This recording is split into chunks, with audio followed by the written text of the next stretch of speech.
Assessment हा topic सुरू केलेला आहे. पुढच्या 1 मिनिटामध्ये आपण सेक्शन 52 सेक्शन 62ला सुरुवात करणार आहोत. असेसमेंट हा टॉपिक आपण मागच्या वीकमध्ये सुरू केला होता. आता त्याला आपण पुढे कंटिन्यू करणार आहोत. Tulshiram sir, good morning.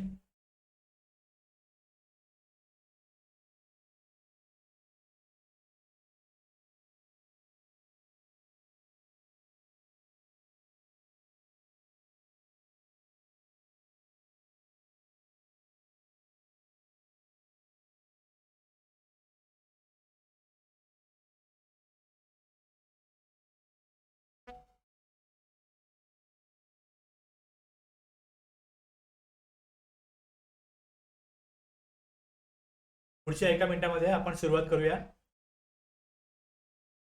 आपण इथे थांबलो होतो मागच्या वीकमध्ये, आपण आता कंटिन्यू करणार आहोत.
तर आपण सुरुवात करूया आता.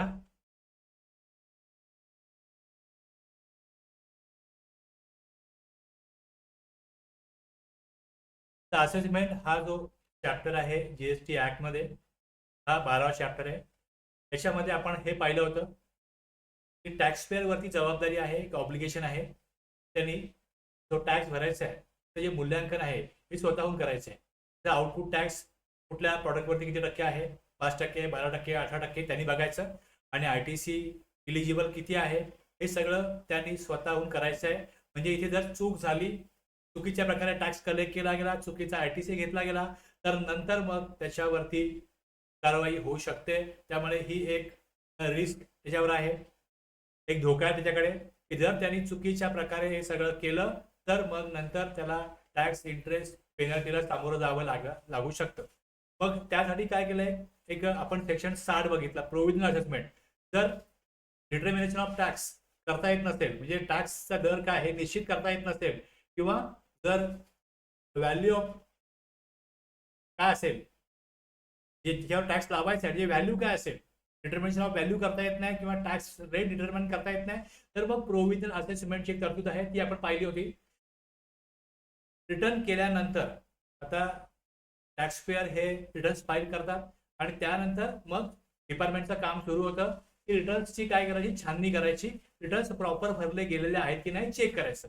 आणि त्यातून जर काही डिस्क्रिपन्सी आढळली तर मग त्याच्याविषयी स्पष्टीकरण हे टॅक्स पेअरला विचारण्याची प्रक्रिया जी आहे ही स्क्रुटिनी ऑफ रिटर्न्स मध्ये आहे.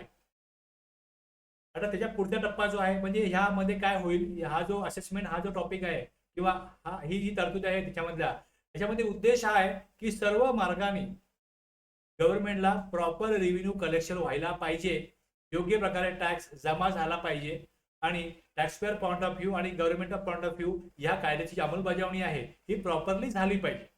आता काही लोक रिटर्न्स भरत नाहीत, हे नंबर घेतात, त्यांना व्यवसाय करता गरज आहे म्हणून नंबर घेतात, पण नंतर ते रिटर्न्स फाईल प्रॉपरली करत नाही. मग त्यांच्यावरती एक दबाव आणण्याकरता म्हणा किंवा त्यांना रिटर्न्स भरण्याकरता प्रेरित करण्याकरता म्हणा, हा जो सेक्शन आहे 62 असेसमेंट ऑफ नॉन फायलर्स, हा तिथे उपयोगी पडतो. हा जो सेक्शन आहे assessment of non filers of returns, हा तेव्हा उपयोगी आहे ज्या वेळेस रिटर्न फाईल वेळेवरती होणार नाही. आणि याच्या पुढचा जो सेक्शन आहे 63, हा त्या लोकांकरता आहे जे इलिजिबल आहेत, जे लायबल आहेत जीएसटी नंबर घेण्याकरता, पण त्यांनी नंबर घेतला नसेल. As per section 22 aggregate turnover त्यांचा काय झालाय, एक्सीड झालाय 20 लाख, 40 लाख किंवा 10 लाख, 4 स्टेटमध्ये आहे तिकडे. पण त्यांनी जर नंबर घेतला नसेल आणि जर ते टॅक्स कलेक्ट करत नसतील, तर मग त्यांच्यासाठी, आणि त्यांचा नंबर कॅन्सल झालेला आहे पण ते लायबल आहेत रजिस्ट्रेशन घेण्याकरता, मग अशा टॅक्सपेअरवरती कारवाई करण्याकरता आणि त्यांना रेव्हेन्यू कलेक्ट करून प्रॉपरली जमा करण्याकरता सेक्शन मग 63 येतो. आणि समरी असेसमेंट हा विशिष्ट परिस्थितीमध्ये, स्पेशल केसेसमध्ये 64 जो आहे हा स्पेशल केसेसमध्ये उपयोगी आहे.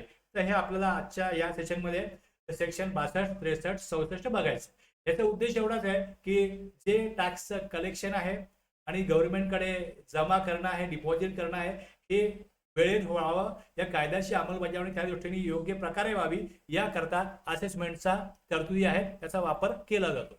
उद्देश त्या बरोबर लॉ मेकरचा हाच आहे की या कायद्याची अंमलबजावणी प्रॉपर व्हावी आणि proper revenue collection proper time मध्ये व्हावं, याकरता हे सेक्शन जे आहेत हे कायदेशीर दृष्ट्या तरतुदी हे बनवतात.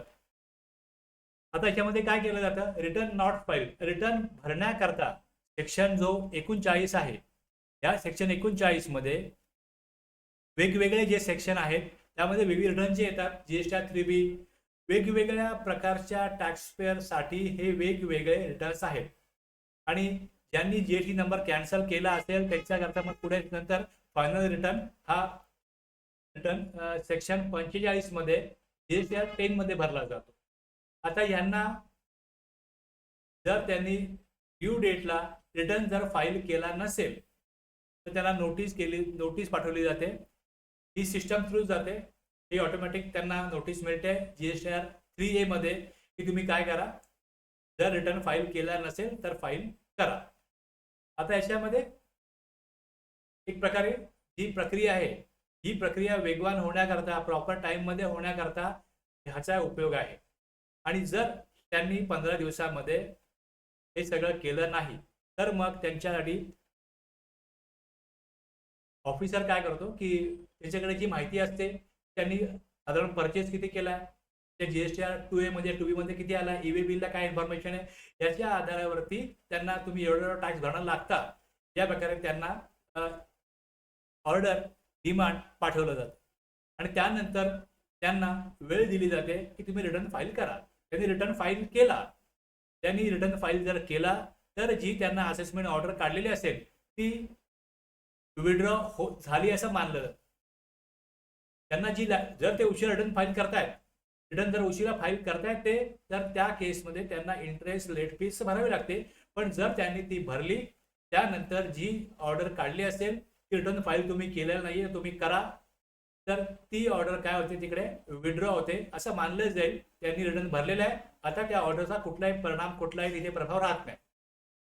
आणि जर त्यांनी रिटर्न नाही भरलं तर मग त्यांच्यावरती मग पुढे रिकव्हरी प्रोसिडिंग चालू होऊ शकते. याचा उद्देश हा आहे की रिटर्न त्यांनी भरावं. उद्देश हा आहे रिटर्न त्यांनी भरावं. हा जो सेक्शन आहे, हा जो सुरू होतो, त्याची सुरुवात अशी आहे, notwithstanding anything to the contrary contain in section 73, 74, 74A. एक विशेष पॉवर आहे या सेक्शनला की ते याला म्हणतात नॉन ऑब्स्टेंट क्लॉज. जेव्हा अशी सुरुवात होते तेव्हा म्हटलं तर काय, नॉन ऑब्स्टेंट क्लॉज, की सेक्शन 62 ही तरतूद जी आहे ही नॉन ऑब्स्टेंट क्लॉजने सुरू होते. म्हणजे सेक्शन 73, 74 लागू होत असतील तर सेक्शन 72 इन्वोक करता येत नाही. आता त्यानुसार कारवाई करायची नाहीये, सेक्शन 73, 74 नुसार कारवाई करायची नाहीये, त्याची एक वेगळी प्रोसिजर आहे, त्याची एक वेगळी स्टेप्स त्याच्या आहेत, त्या विशिष्ट परिस्थिती वापरल्या जातात. आजचा उद्देश फक्त एवढाच आहे की 62 मध्ये रिटर्न फाईल करण्यासाठी ते टॅक्सपेअर व्यवसाय करतायत, जे रजिस्टर आहेत आणि जे रिटर्न फाईल वेळेवरती करत नाहीयेत त्यांना थोडं पुश करण्याकरता, थोडा धक्का देण्याकरता या तरतुदीचा उपयोग होतो. त्यामुळे हा एक इंडिपेंडेंट रेमेडी आहे. 73, 74च्या कारवाया वेगळ्या प्रकारे होतात. शिडू केव्हा लागू होतो? फक्त रजिस्टर पर्सनसाठी आहे, ज्याने सेक्शन 39 अंतर्गत जे रिटर्न्स वेगवेगळे आहेत ते दाखल केलेले नसतील किंवा रजिस्ट्रेशन कॅन्सल झाल्यानंतर सेक्शन 45 मध्ये अंतर्गत फायनल रिटर्न त्यांनी दाखल केलेला नसेल, दाखल केलेला नाहीये. मग अशा प्रकारामध्ये काय होतो, इथे सेक्शन 72 जो आहे त्याची इकडे भूमिका जी आहे सुरू होते. सेक्शन 72 चा इकडे जो आहे तो इथे उपयोग सुरू होतो. त्यामुळे त्याला सेक्शन 72 इन्वोक होतो, करता येतो, अशा प्रकारे म्हटलेलं आहे. आता याच्यामध्ये ही कारवाई सुरू करण्यापूर्वी थोडा वेळ घेतला पाहिजे, म्हणून काय केलं इकडे पहिले तुम्ही काय करा की रिमाइंडर पाठवा. सेक्शन 46 ची नोटीस आहे ती कंपल्सरी अनिवार्य आहे, ही प्री कंडिशन आहे. रिटर्न भरलेला नाहीये, पहिले आधी नोटीस दिली पाहिजे 46 प्रमाणे. त्यानंतर सेक्शन 62 ची प्रक्रिया सुरू होऊ शकते. म्हणजे जीएसटीआर 3B हा रिटर्न आहे, जीएसटीआर 1 किंवा जीएसटीआर 9 याच्याकरता हे ऍप्लिकेबल नाहीये. सेक्शन 62 तेव्हाच ऍप्लिकेबल होतो, तेव्हाच इन्वोक होतो ज्या वेळेस जीएसटीआर 3B मधलं रिटर्न जे वेगवेगळ्या प्रकारचे आहेत, जीएसटीआर 3B आणि आणखीन पण आहेत, ते न भरल्याशी संबंधित हा सेक्शन आहे.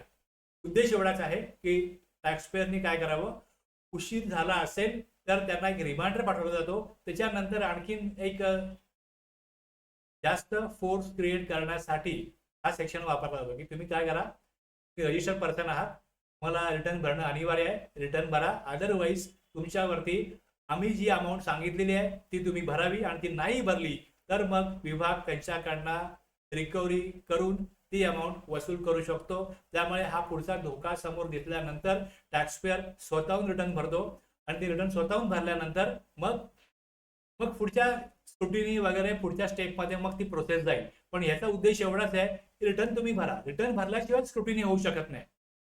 रिटर्न भरल्यानंतर जी माहिती विभागाला मिळते त्यानंतर विभाग पुढे ठरवतो की ह्याचं काही इन्स्पेक्शन करण्याची गरज आहे का, ह्याचं पुढे मग ऑडिट करण्याची गरज आहे. जर टॅक्सपेअर प्रॉपर टॅक्स जमा करत नसेल तर मग त्याच्यावरती इतर कायद्यानुसार पुढच्या स्टेप्स, पुढच्या कारवाया केल्या जाऊ शकतात. पण पहिल्यांदा त्याने रिटर्न भरला पाहिजे.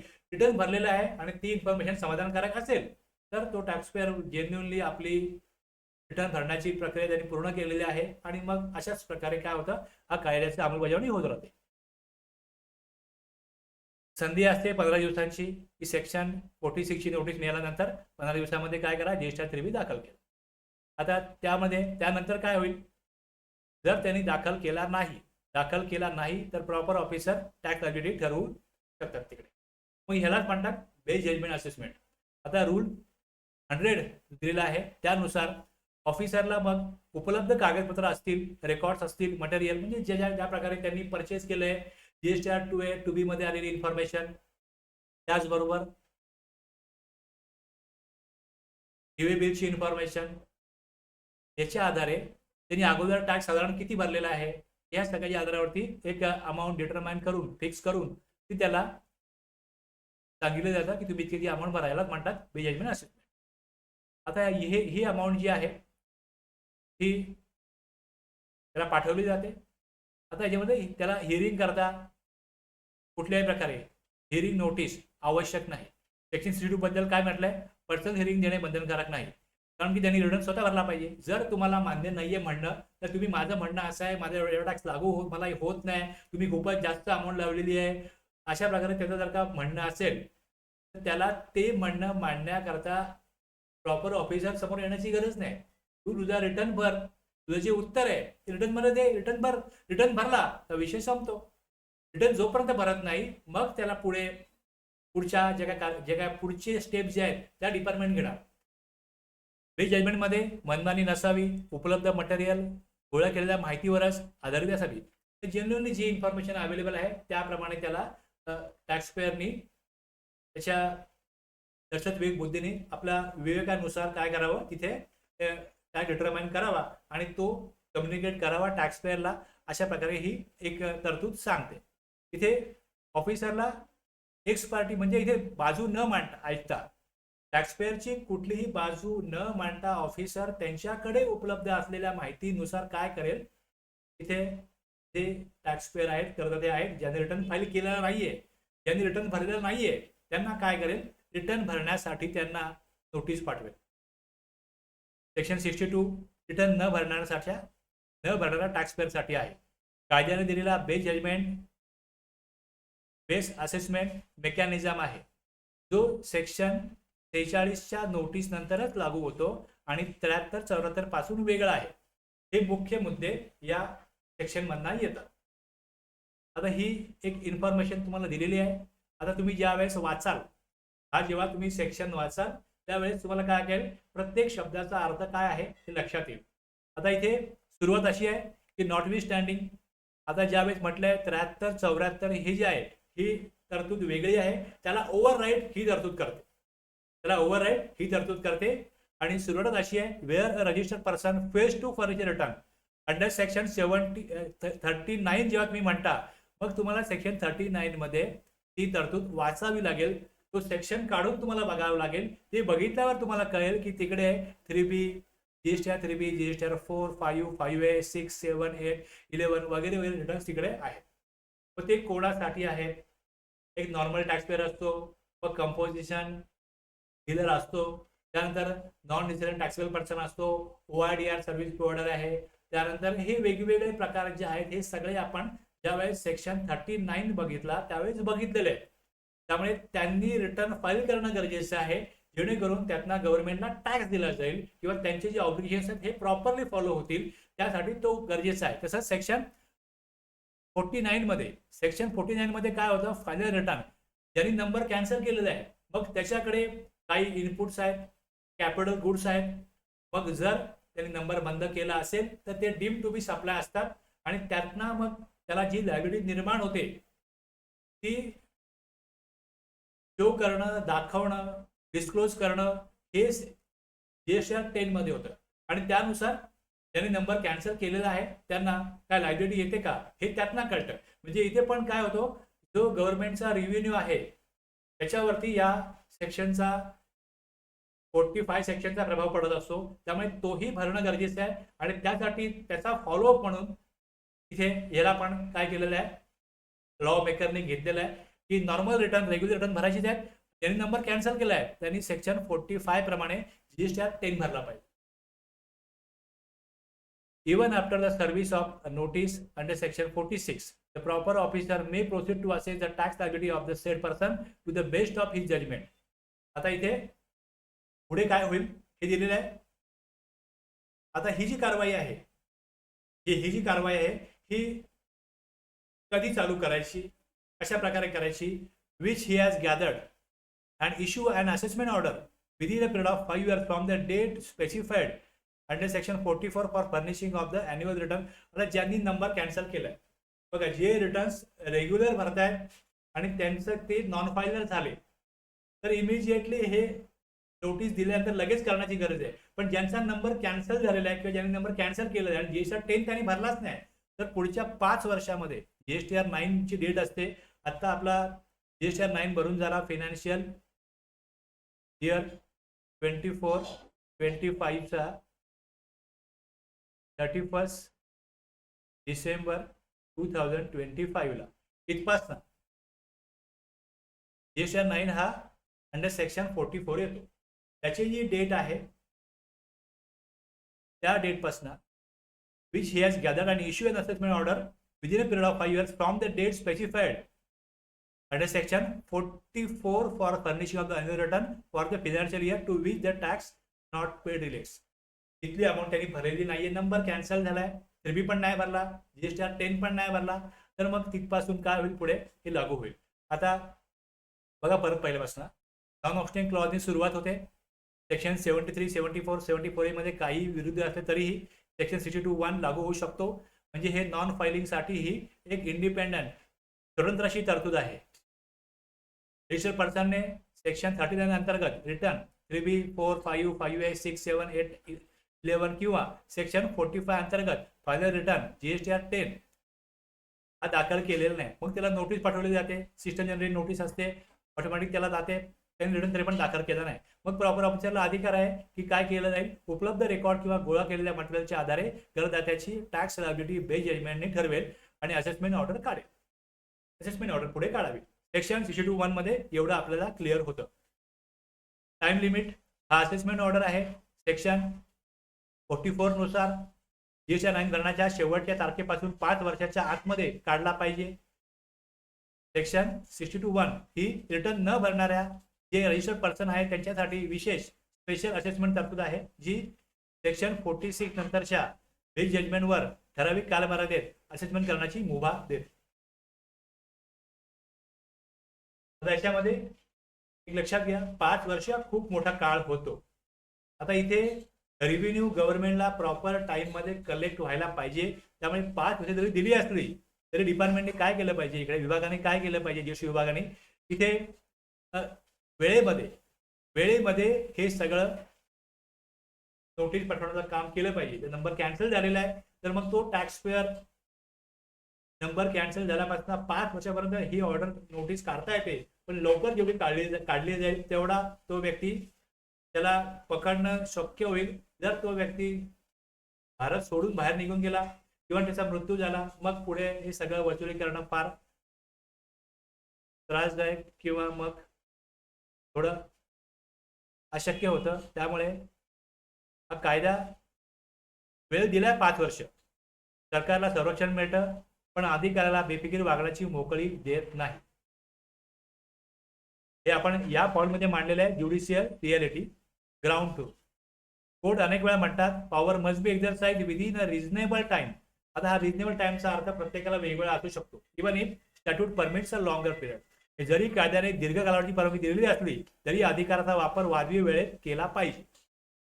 चहा गरम आहे तोपर्यंत प्यायला तर मग त्याचा आनंद मिळतो. तसंच आहे की जी कारवाई आहे ती योग्य वेळेत केली तर मग योग्य प्रकारे त्या कायद्याची अंमलबजावणी होण्याकरता उपयोग होतो. याचा उद्देश हा आहे की गव्हर्नमेंटला रेव्हेन्यू मिळाला पाहिजे आणि तो वेळेवरती मिळाला पाहिजे. पण जेवढा कमी वेळ इथे घेतला जाईल तेवढा कमी वेळामध्ये काय होईल, या कायद्याचं प्रॉपर इम्प्लिमेंटेशन होईल. आता इथे ही प्रोसिजर रूल मध्ये येते. रूल मध्ये तुम्ही बघाल तर इथे the order of assessment made under section 62(1) shall be issued.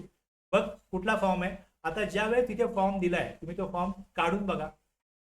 ACMT 13 ACMT 13 जर मी काढला त्याच्यामध्ये काय दिसतं, असेसमेंट ऑर्डर अंडर सेक्शन 62 कशा करता आहे. इथे पहिले एक इथे काय इथं सुरुवातीला एक ओपनिंग स्टेटमेंट येईल कशा करता आहे. एक निवेदन येईल, the office refer the notice refer to above was issued to, म्हणजे कुठल्या सेक्शन खाली आहे त्यांनी काय केलेलं आहे हे येईल. आणि मग त्यानुसार for failure to furnish the return for the set period from the records available with the department it has been notice that you have not furnish the set return till date therefore on the basis of information available. या प्रकारे ही त्यांना assessment order जी आहे ती पाठवली जाते. आणि मग किती त्याच्यामध्ये टॅक्स रेट आहे, किती इथे अमाऊंट येईल, टर्नओव्हर, हे सगळं माहिती जी आहे भरली जाते आणि त्यानंतर ही नोटीस त्यांना बजावली जाते टॅक्स पेअर. ACMT 13 मध्ये त्या अरेंजर समरी, मग DRC 07 मध्ये एक ACMT 13 जाईल, DRC 7 जाईल. अशा प्रकारे हे इलेक्ट्रॉनिक पद्धतीने पोर्टलवरती अपलोड करणे बंधनकारक आहे. हे रूल 100 सब रूल 1 मध्ये दिलेला आहे. आणि समरी ऑफ ऑर्डर काय करता रूल जो आहे हा जो ACMT 13 आहे त्याचा रूल 100 मध्ये बघायचा आहे. आणि हा जो DRC 07 आहे याच्या रूल तुम्हाला 142 बघायला लागेल. आणि त्यामध्ये सब रूल 5 मध्ये समरी ऑफ द ऑर्डर, मग इथे DRC 7 आहे. म्हणजे सेक्शन 62 मध्ये तसेच इतर नमूद केलेल्या सेक्शन अंतर्गत दिलेल्या आदेशाचा समरी फॉर्म DRC 07 मध्ये इलेक्ट्रॉनिक पद्धतीने अपलोड केला जाईल. ज्यामध्ये कर किती आहे, व्याज किती आहे, दंड आणि काही दंड म्हणजे पेनल्टी देय असल्यास लागू असल्यास देय रक्कम स्पष्टपणे नमूद केली जाईल. तर या प्रकारे काय जाईल, एक ACMT 13 आणि दुसरा DRC 7 हे त्यांना पाठवलं जाईल. आता ह्याच्यानंतर याचा उद्देश थोडक्यात एवढाच आहे. ACMT 13 हा डिटेल असेसमेंट ऑर्डर आहे आणि DRC 7 हा रिकव्हरेबल ड्यू दर्शवणारा स्टॅट्युटरी समरी आहे. कायद्यानुसार ह्या इथे त्यांना इन्फॉर्मेशन पाठवली जाते. आता रजिस्टर्ड पर्सन जो आहे हा त्याला 60 दिवस दिले जातात. 60 दिवस वाट बघितली जाते की तुम्ही रिटर्न द्या. रजिस्टर्ड पर्सनने सेक्शन 62(1) अंतर्गत दिलेल्या असेसमेंट ऑर्डरच्या सेवेपासून ते सर्व केल्यापासून ही ऑर्डर सर्व केल्यापासून 60 दिवसांच्या आत व्हॅलिड रिटर्न दाखल केला तर तो असेसमेंट ऑर्डर आपोआप मागे घेतलेला मानला जाईल. बघा इथे काय केलंय, एवढं सगळं डिपार्टमेंटला करावं लागतं आणि ह्यातनं आउटकम काय, फक्त उद्देश काय याचा, रिटर्न वेळेवरती फाईल करा. अदरवाईज तुम्हाला एक सिस्टम जनरेट नोटीस आली, त्यांनी काही लक्ष दिलं नाही म्हणून मग ही आणखीन कडक नोटीस आहे ती दिली आहे. त्यानंतर रिटर्न फाईल केला, असेसमेंट ऑर्डर आपोआप डीम विड्रॉवल आहे इकडे. आता ज्यावेळी रिटर्न फाईल केलं तेव्हा त्याला पोर्टलवरती सेक्शन 51 अंतर्गत व्याज आहे, 47 अंतर्गत लेट फीज आहे, ही जी जबाबदारी जी ती कायम राहतेच. त्यांनी जे आहे ते भरलं ते हा मॅटर क्लोज होतो. ही कारवाई इकडे संपुष्टात येते. पहिल्या 60 दिवसामध्ये रिटर्न दाखल न केल्यास आता इकडे हे जे आहे हे पुढचं हा जो प्रोव्हायजो आहे या प्रोव्हायजोनुसार काय केले, पहिल्या 60 दिवसात दाखल केला नाही तर त्याला आणखी पुढे 60 दिवसाची संधी, अतिरिक्त संधी आहे ती दिली जाते. पण फरक काय, पहिले 60 दिवस आहेत यात त्याला नॉर्मली जो लेट फायलिंग केला जातो तेव्हा जेव्हा जी लेट फीज लागते ती लेट फीज सेक्शन 47 प्रमाणे ₹100 CGST आणि ₹100 AGST मध्ये आहे. पण त्याला वेव ऑफ केलंय नोटिफिकेशननी, त्यामुळे ही लेट फीज कमी होते. हे ₹200 न लागता, ₹200 न लागता 100 म्हणजे 200 होतात, त्याला 25 आणखीन त्यात पण आणखीन वेवर आहे, त्यातनं मग आणखीन ती कमी होते. ती पहिल्या 60 दिवसामध्ये तो वेवर जो आहे जी सूट दिलेली आहे लेट फीज मध्ये ती लागू होते. पण पुढच्या 60 दिवसामध्ये मात्र सेक्शन 47 प्रमाणे ₹100 दर दिवस 100 अतिरिक्त लेट फी पहिल्या 60 दिवसानंतर प्रत्येक विलंबित दिवस हा भरावा लागतो.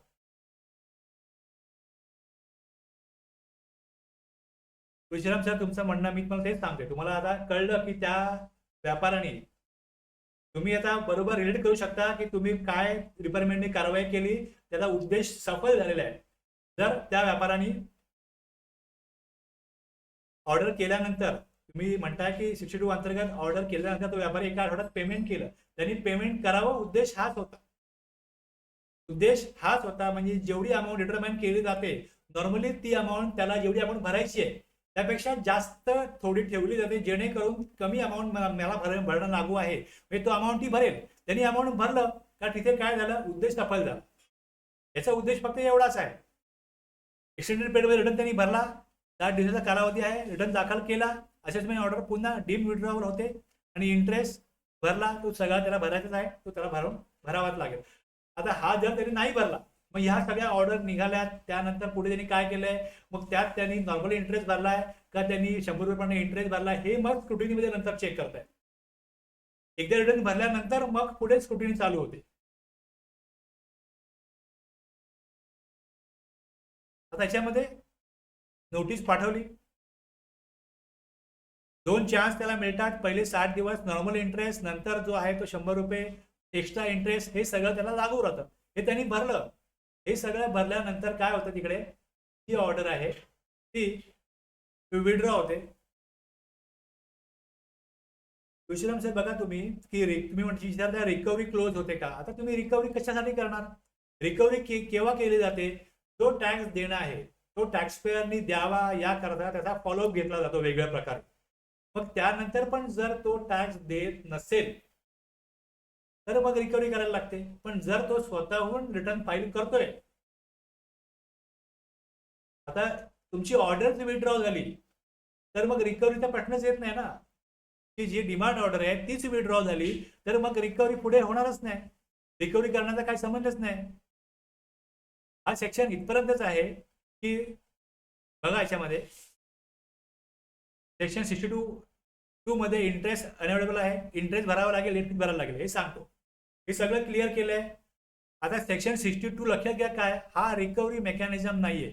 इथे GST officer ready final liner note त्याकरता लिहिलेली आहे की 62 हा टॅक्स रिकव्हरी मेकॅनिझम नसून नॉन फायलर्स कडून रिटर्न फायलिंग डिसिप्लिन निर्माण करण्यासाठीचा स्टॅट्युटरी प्रेशर टूल आहे. याला आपण नावच दिले ते प्रेशर टूल आहे. हा ऑर्डर मागे घेतला जाणे हे अपयश नाहीये, तर उद्दिष्ट पूर्ण झाल्याचं लक्षण आहे.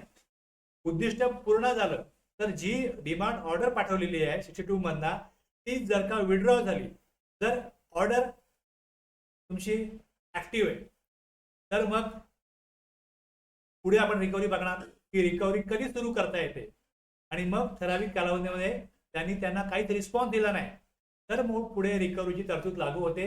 रिकव्हरीचा सेक्शन जो आहे मग तो इन्व्होक होतो आणि मग त्याच्यानंतर पण जो पर्याप्त कालावधी आहे त्या पर्याप्त कालावधीमध्ये लक्षात घ्या, पर्याप्त कालावधीमध्ये जर त्यांनी टॅक्स भरलेला आहे, रिटर्न फाईल केलेला आहे, तर मग ऑर्डर्स विड्रॉ होते. आणि ऑर्डर विड्रॉ झाली का उद्देश सफल झालेला आहे, आउटकम तेच आहे त्याच्यामधला. हे याच प्रकारे सगळं दिलेलं आहे. हे आपण या नोट्समध्ये ते हे दिलं आहे. हे एक कायदेशीररित्या प्रेशर टूल आहे.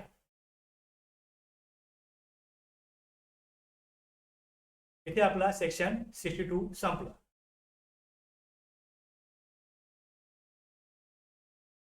तर तुम्ही आता दोषीनुसार तुम्ही रेड करू शकता की तुम्ही ज्या प्रकारच्या तुमच्याकडे जी कामं होतात नोटीस वगैरे बघाल तर तुम्हाला त्यानुसार ते सगळं लक्षात येईल की इथे कायद्यामध्ये तरतूद काय, सेक्शन काय सांगतो, रूल मध्ये कुठले फॉर्म येतात, त्याच्यामध्ये कालावधी काय आहे, हे सगळं तुम्हाला लक्षात तुम्ही घेतलं. तुम्ही स्वतःच्या पण नोट्स बनवू शकता तुमच्या स्वतःच्या कामासाठी की काय सेक्शन आहे, रूल कुठला आहे, मग फॉर्म कुठले आहेत. तुम्ही तुमचं जसं बनवाल तुम्हाला काय होईल त्यामध्ये ते लिहिल्यामुळे ते लक्षात राहील. थोडा वेळ काढू शकत असाल तर हे जरूर करा, नाही तुम्हाला एक्झॅक्टली आपण कुठल्या कामामध्ये इन्व्हॉल्व आहोत आणि कायदेशीर तरतुदी काय हे समजेल. इथपर्यंत कळलं असेल तर रिप्लाय करा येस, म्हणजे मी सेक्शन 63 पुढे कंटिन्यू करू शकतो. येस रिप्लाय करा.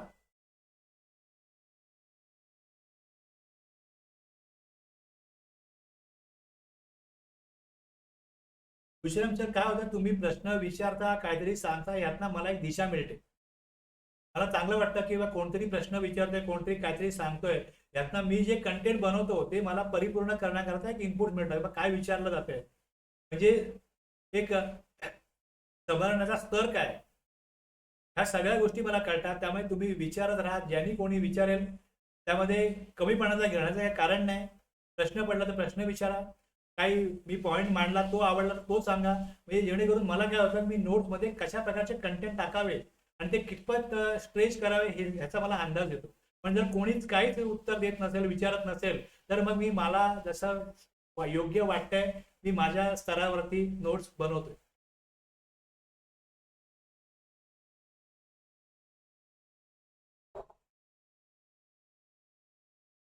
बेस जजमेंट असेसमेंट ऑफ कोणा करता आहे, अनरजिस्टर्ड पर्सन. आता अनरजिस्टर्ड पर्सन एक लक्षात घ्या, सेक्शन 22 किंवा 24 मध्ये रजिस्ट्रेशनचे संबंधित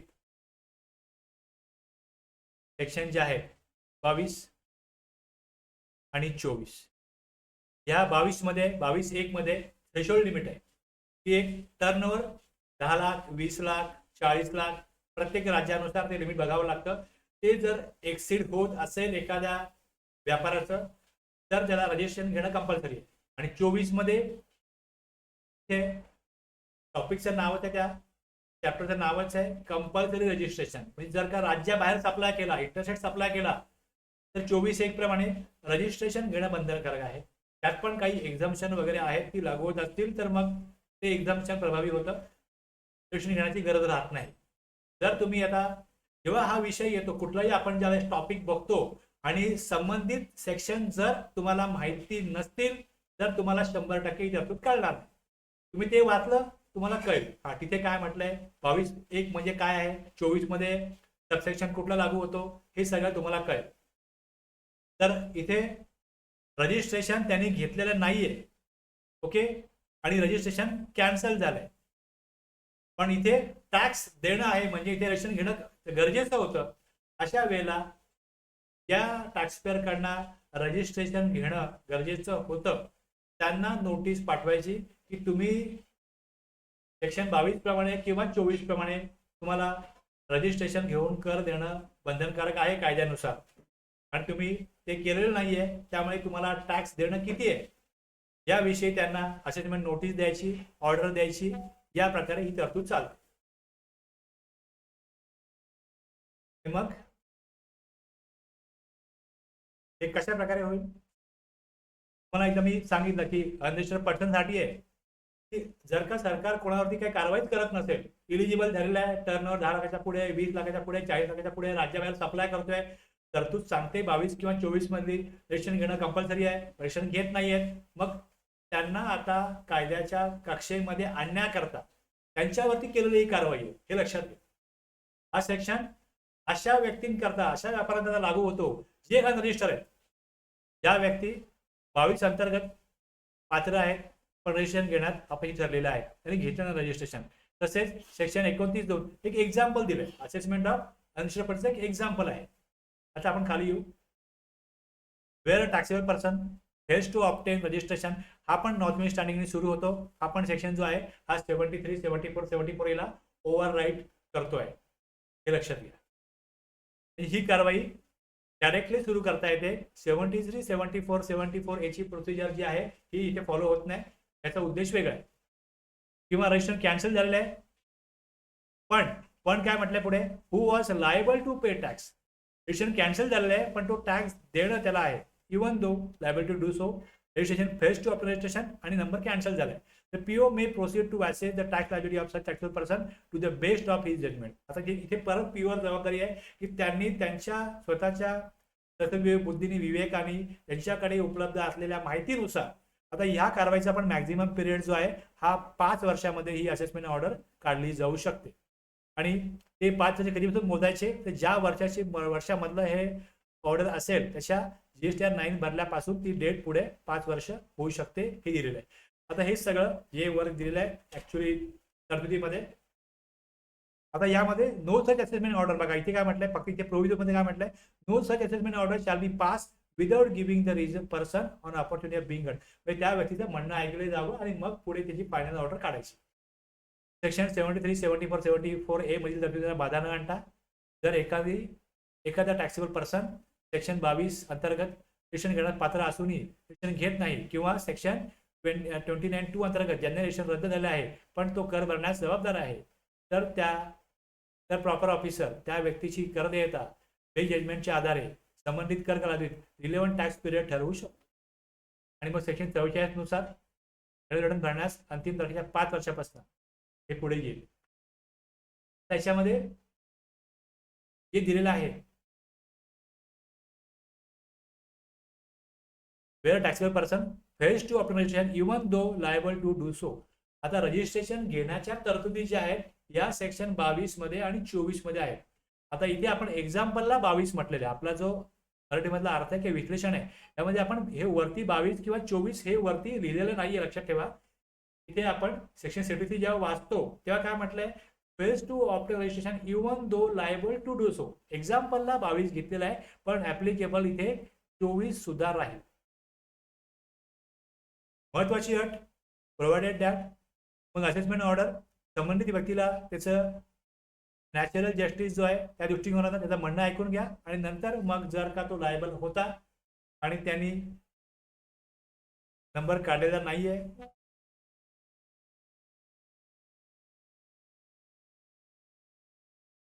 विश्राम सर तुम्ही प्रश्न विचारला, मी ते उत्तर दिलं, मग तुमचा प्रश्न वाचला. बघा मी परत सांगतो तुम्हाला, इकडे फक्त एवढंच म्हटलेलं आहे की where a taxable person fails to obtain registration even though. आता ज्यावेळेस म्हटलंय फेल टू ऑब्टेन रजिस्ट्रेशन, त्यावेळेस तुम्हाला रजिस्ट्रेशनच्या तरतुदी पाहाव्या लागतील. तुम्हाला काय पाहावं लागेल लक्षात घ्या, तुम्हाला इथे पाहावं लागेल, तुम्हाला इकडे जावेल चॅप्टर 6 मध्ये registration person liable to registration 22 आहे, 23 मध्ये इथे एक्झाम्पशन असतं आणि 24 मध्ये कंपल्सरी रजिस्ट्रेशन. म्हणजे जिथे सेक्शन सुरू ज्या प्रकारे होतो, where a taxable person fails to obtain registration घेण्याच्या तरतुदी कुठे आहेत? सेक्शन 22 मध्ये आहे, 24 मध्ये आहे, इकडे लायबल आहे. मग लायबल कुठे आहे? मग लायबल होण्याकरता person liable to registration, compulsory registration in certain cases, मग या सगळ्यानुसार मी बघणार. इथे स्पेसिफिकली 22 म्हटलेलंच नाहीये, फक्त इथे एक्झाम्पलला 22 म्हटलंय. यामध्ये इथे 24 सुद्धा घ्यायला पाहिजे. तुम्ही तिथे नोट्सवरती पेनाने लिहून घ्या की 22 अंतर्गत हे एक्झाम्पल आहे, उदाहरणार्थ घेतलेलं आहे, समजावून सांगण्याकरता घेतलेलं आहे. 24 पण तिथे असायला पाहिजे. वरती जेव्हा असं म्हटलंय fails to obtain registration even though liable to registration, म्हणजे इकडे 22 आणि 24 दोन्ही विचारात घ्यायला पाहिजे. तुम्ही योग्य प्रश्न विचारलाय तुळशीराम सर. तुम्ही योग्य ट्रॅक वरती तुमचं जे रिझनिंग आहे हे एकदम परफेक्ट आहे. Issue of notice. आता मग हे ज्या प्रकारे कायद्यामध्ये अधिकार येतो प्रॉपर ऑफिसरला, मग त्यानुसार ते प्रोसिजर करणार पुढे. The proper officer shall issue a notice to a taxable person in accordance with the provision of section 63. मग आता हे सगळे जे फॉर्म तुम्हाला समोर दिसतील, तुम्ही फॉर्म काढून बघितले पाहिजेत. काय फॉर्म येतात, कुठल्या रूल प्रमाणे दिसतात, मग त्यामध्ये काय लिहिलेलं आहे. It has come to my notice that you, your company, firm, though liable to be registered under section, बघा इथे जागा सोडलेली आहे. सेक्शन कुठला आहे ज्यानुसार तो व्यक्ती, तो व्यापारी, ती कंपनी, फर्म जी असेल त्यांना आता ज्या वेळेस त्यांना ही नोटीस पाठवली जाईल आणि त्याविषयी इन्फॉर्मेशन दिली जाईल, त्यानंतर मग ते कन्सल्ट करतील कन्सल्टन्सी कुठल्या त्यांच्या जीएसटीचा, आणि मग त्यानुसार या नोटिशीला काय उत्तर द्यायचं किंवा काय कशा प्रकारे सामोरं जायचं हे मग टॅक्सपेयर ठरवणार. त्यामुळे इथली भाषा तुम्हाला वाचल्यावरच कळतं की सेक्शन तिथे फक्त 22 असतात किंवा 22 एकच असतात, डायरेक्टली आला असतं. पण 24 पण आहे. त्यामुळे तिथे या सेक्शन नुसार लायबल टू बी रजिस्टर तो व्यक्ती आहे, तो सेक्शन तिकडे लिहायचा आहे किंवा तिकडं कम्प्युटर म्हणजे पण ऑनलाईन ज्यावेळेस हे सगळं कारवाई होईल त्यावेळेस तिकडे ऑप्शन येतील, तिथून चूज करायला लागेल. मग इथे ब्रीफ करा, फॅक्ट्स काय, ग्राउंड, कन्क्लुजन, हे सगळं येईल. हा सगळा जो मॅटर आहे हा सगळा रेडी केलं असेल डिपार्टमेंटमध्ये, हा त्यांच्याकडे त्यांच्या सिस्टीममध्ये रेडी मिळत असेल, त्यानुसार थोडेफार चेंजेस करून ते इथे टाकत असतील. It has come to my notice that registration has been कॅन्सलसाठी मग पुढे टॅक्स तरी पण देणं आहे, लायबल टू पे टॅक्स किती आहे हे दिलं जाईल. या प्रकारे ही नोटीस जाईल.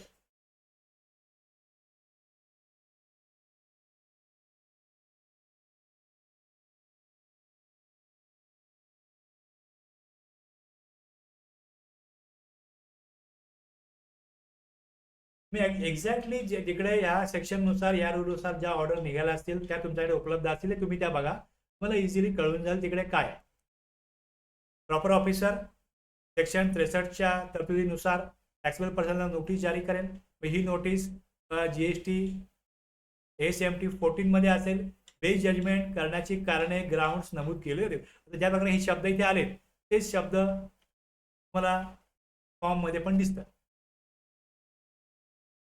containing the grounds on which the assessment is proposed to be made on base judgment basis and shall also serve a summary पाठवले जाईल DRC 01, त्यानंतर पास अँड ऑर्डर AS-MT 15 आणि मग AS-MT पुढे GST DRC 7 हे सगळं दिलेलं आहे. याच प्रकारे जर अशी कारवाई तुमच्या डिपार्टमेंटला केली असेल, तुम्ही ते बघा, ते फॉर्म बघा, त्या नोटीस बघा, ऑर्डर बघा, तुम्हाला क्लिअर होईल. हे सगळं या सेक्शन नुसार, या रूल नुसार एकदा कसं गेलंय आणि सिस्टम मधनं कसं ते करायचं हे कळलं, तुम्ही यात मास्टर व्हा. यात काहीच अवघड नाहीये. तुम्हाला एक कळलं पाहिजे की कशा प्रकारे रस्ता आहे, कशा प्रकारे रस्त्यामध्ये चालायचं आहे आणि त्याला पॉवर कुठनं येते, प्रोसिजर कुठनं येते, हे एकदा कळलं तर हे तुम्ही कॉन्फिडेंटली करू शकता. या नोटीसला summary electronic form GST DRC 1 मध्ये सर्व केला जाईल.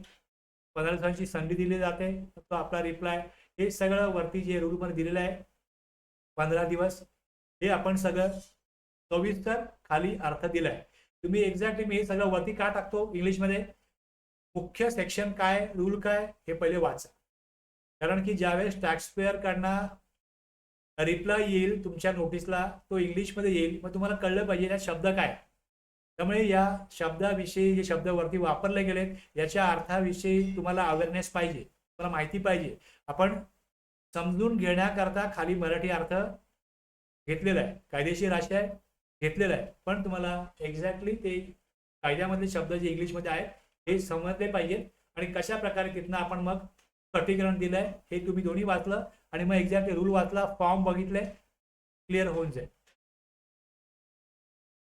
रजिस्ट्रेशन न घेणारा हे कायदेशीर ऍप्लिकेबल आहे किंवा रद्द झाला आहे तरी पण लायबिलिटी आहे, करदायित्व आहे, अशा व्यक्तींवरती कारवाई करण्याकरता प्रॉपर ऑफिसर या अधिकाराचा वापर करू शकतो. पण याच्यामध्ये त्यांना ऑपॉर्च्युनिटी बिंग हर्ड करायला पाहिजे. आदेश इथे नॅचरल जस्टिस पाळून म्हणजे ऐकून घेण्याची संधी दिल्याशिवाय काढता येत नाही.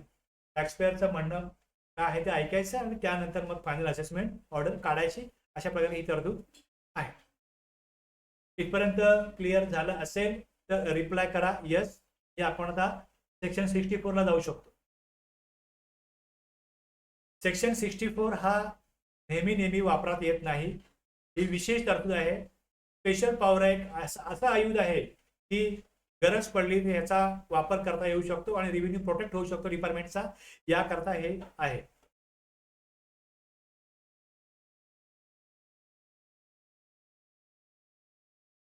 Tulshiram sir, Kunal sir, Shubham sir, Deepak sir,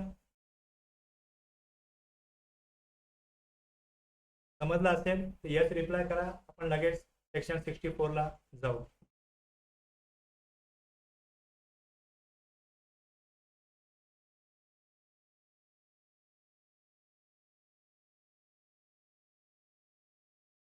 अकरा वाजलेले आहेत. मी 10 मिनिटांमध्ये हा सेक्शन कन्क्लूड करेन. फार याच्यामध्ये काय नाहीये. तुम्हाला 62 63 मध्ये सगळं आता बेस तुम्हाला कळलेला आहे. हा फार वेळ घेणार नाही. त्यानुसार हा कधी हा कशा करता वापरला जातो हे लक्षात घ्या. हा कशा करता वापरला जातो, कधी, हा विशेष आहे. सामान्यतः समरी असेसमेंट हा शब्द फास्ट ट्रॅक असेसमेंट दर्शवण्यासाठी वापरला जातो. म्हणजे एखादा बिझनेस आहे तो बंद होत असेल, अचानक टॅक्सपेअर गायब होत असेल, असेट्स काढून घेत असेल किंवा मग भारत सोडून जाण्याची शक्यता असेल. बऱ्याच लोकांचं लोन वगैरे असतं, कंपनी लॉसमध्ये चालली आहे, कंपनी बंद होते. आता लक्ष असतं सरकारचं की वेगवेगळ्या ठिकाणी काय चाललंय, इंटेलिजन्स कडनं माहिती येते. अशा वेळेस जर हा असेसमेंट जो आहे हा कर्जदाराची उपस्थिती नसताना हा कुठल्याही प्रकारचे ऑपॉर्च्युनिटी ऑफ बिंग हर्ड केल्याशिवाय करता येतो. हा फास्ट ट्रॅक असेसमेंट आहे, हा विशेष पॉवर आहे. जेव्हा प्रॉपर ऑफिसरला असा विश्वास वाटतो की असेसमेंट उशिरा झाला तर मग इथे लॉस ऑफ रेव्हेन्यू होऊ शकतो, कर महसुलाचा तोटा होऊ शकतो. कारण की कंपनी लॉसमध्ये आहे, व्यवसाय बंद होऊ शकतो, टॅक्सपेअर गायब आहे, असेट काढून घेतलेले आहेत, भारत सोडू शकतात ते. तर हा जर आहे हा डिले जर केला तर इथे रेव्हेन्यू रिस्क आहे, इथे काय होईल, नुकसान होईल सरकारच्या रेव्हेन्यूचं. त्यावेळेस सेक्शन 64 इन्व्होक केला जाऊ शकतो. अगदी एक्सेप्शनल केसमध्ये हा वापरला जातो, हा नेहमी येत नाही. त्यामुळे हा तुम्हाला माहिती असेल, तुम्ही ऐकला असेल असं मला अपेक्षित नाही. जर कोणी ऐकलं असेल तर मला सांगा किंवा हा आम्ही ही नोटीस काढलेली आहे, पाहिलेली आहे. तर यामध्ये प्रॉपर ऑफिसरला जर एखाद्या व्यक्तीची कर देयता, टॅक्स लायबिलिटी दर्शवणारे कोणतेही पुरावे त्यांच्या निदर्शनास आले तर ऍडिशनल कमिशनर किंवा जॉईंट कमिशनरची पूर्व परवानगी, म्हणजे ही विशेष अशी तरतूद आहे. त्यामुळे जे जॉईंट कमिशनर किंवा ऍडिशनल कमिशनर आहे याची परवानगी घेऊन प्रॉपर ऑफिसर काय करेल, मग समरी किंवा प्रोटेक्टिव्ह असेसमेंट करू शकतो. फक्त तेव्हाच जेव्हा ऑफिसरला असे ठोस कारण आहे, सफिशियंट ग्राउंड आहे, असेसमेंट उशिरा करण्यात उशीर झाल्यास कर महसुलाचा रेव्हेन्यू हानी पोहोचू शकते, त्यावेळेस ही कारवाई केली जाऊ शकते. त्याच्यामध्ये एक प्रोव्हाइजो आहे खाली, इथे काय म्हटलंय, प्रोव्हाइडेड आहे. तर इथे काय दिलेलं आहे प्रोव्हाइजचा अर्थ, जर करदेयता कोणत्या व्यक्तीवर आहे हे निश्चित ठरवता येत नसेल आणि ती करदेयता मालाच्या पुरवठ्याशी संबंधित असेल तर त्या मालाचा प्रभारी ताब्यात असलेली व्यक्ती त्यालाच टॅक्सेबल पर्सन म्हणून मानलं जाईल आणि या सेक्शन अंतर्गत कर व इतर देय रक्कम भरण्यास जबाबदार ठरेल, असा प्रोव्हिजन सांग. यानुसार रूल मग इथे इन्वोक होतो, रूल ऍक्टिव्हेट होतो याचा 103 व त्यामध्ये दिलेलं आहे 64(1) प्रमाणे कुठला फॉर्म पाठवायचा, कुठली ऑर्डर पाठवायची, अपडेट करायची आणि त्यानुसार मग समरी जो आहे तो द्यायचा, हे सगळं दिलेलं आहे. 64(2) मध्ये विड्रॉल बद्दल आहे. हे जर समरी असेसमेंट ऑर्डर बाबत जर करदात्याने आदेश मिळाल्याच्या 30 दिवसामध्ये अर्ज केला, ऍडिशनल कमिशनर, जॉईंट कमिशनर यांनी स्वतःहून किंवा असा विचार केला की दिलेले आदेश चुकीचा आहे, तर तो मग समरी असेसमेंट ऑर्डर मागे घेऊ शकतात, विड्रॉ करू शकतात. सेक्शन 73, 74, 70 पुढे हे सेक्शन आहेच, मग ती प्रोसिजर फॉलो केली जाईल. ही विशेष तरतूद जी आहे ह्याच्यामध्ये अशा प्रकारे ऑर्डर काढली आणि मग पुढे अर्ज केला, असेसमेंट ऑर्डर मागे घ्या, मी कुठे पळून जाणार नाहीये, माझा बिझनेस चालू आहे, मी जे काही रिटर्न भरतोय प्रॉपरली सगळा टॅक्स भरतोय, मग त्यानंतर पुढे समरी असेसमेंट ऑर्डर मागे घेण्यासाठी पुढे ACMT 17 आहे. तुम्ही हे पण सगळे फॉर्म बघा, तुम्हाला ह्यात पण कळेल की हे सेक्शन कशा करताय, असेसमेंट ऑर्डर काढली जाईल. मग पुढे जे विड्रॉवल आहे, withdrawal of assessment order, grounds for withdrawal दिलं इकडे, का विड्रॉ केलं, ऍक्सेप्टन्स रिजेक्शन ऑफ ऍप्लिकेशन केलं, अर्ज केला, एकतर डिपार्टमेंट स्वतःहून विड्रॉ करेल किंवा मग टॅक्स पेअर ऍप्लिकेशन करेल की मी प्रॉपर टॅक्स भरणार आहे, मग त्यानुसार त्यांना ते कन्व्हिन्स झालं तर मग प्रॉपर ऑफिसर काय करेल, विड्रॉ करेल. फॉर्म वाचल्यावर तुम्हाला कळतं दोन्ही त्यामध्ये केस घेतलेले आहे.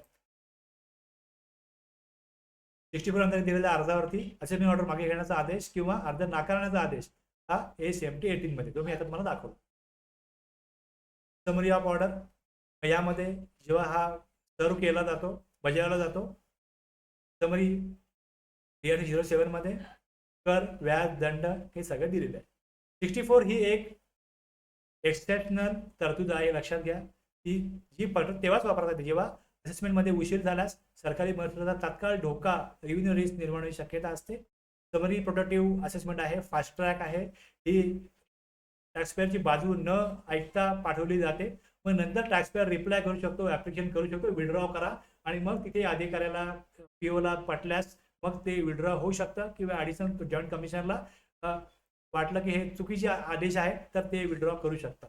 अशा प्रकारे हे एक रेव्हेन्यू प्रोटेक्ट करण्याकरता केलेली कायदेशीर तरतूद आहे जी 64 नुसार होते. तर इथे आपण थांबू, आता ब्रेक घेऊ आणि 11:07 झाले, 8 मिनिटं झालेली आहेत. 11:25 ब्रेक नंतर आपण आता सेकंड सेशन घेऊ, जो ऑडिट चॅप्टर 13 मध्ये ऑडिट आहे ते आपल्याला पुढे बघायचं आहे. आपण जिथपर्यंत आलेलो आहोत तर आपलं असेसमेंट झालं, रिफंड मी घेतलेलं नाही, रिफंड मी शेवटी घेणार आहे. असेसमेंट झालं तर पुढे ऑडिटमध्ये 2 सेक्शन आहेत, फार वेळ लागणार नाही, पण तुम्हाला त्याचा उद्देश कळेल आणि त्याचा आधार काय हेही कळेल. ते आपण आता आपल्या सेकंड सेशनमध्ये घेऊ. इथे आपण आता ब्रेक घेऊया. ब्रेक नंतर आपण 11:25 परत येऊ. तर आपण इथे ब्रेक घेऊया. यस रिप्लाय करा. Shubham sir, Kunal sir, Tulshiram sir, Deepak sir.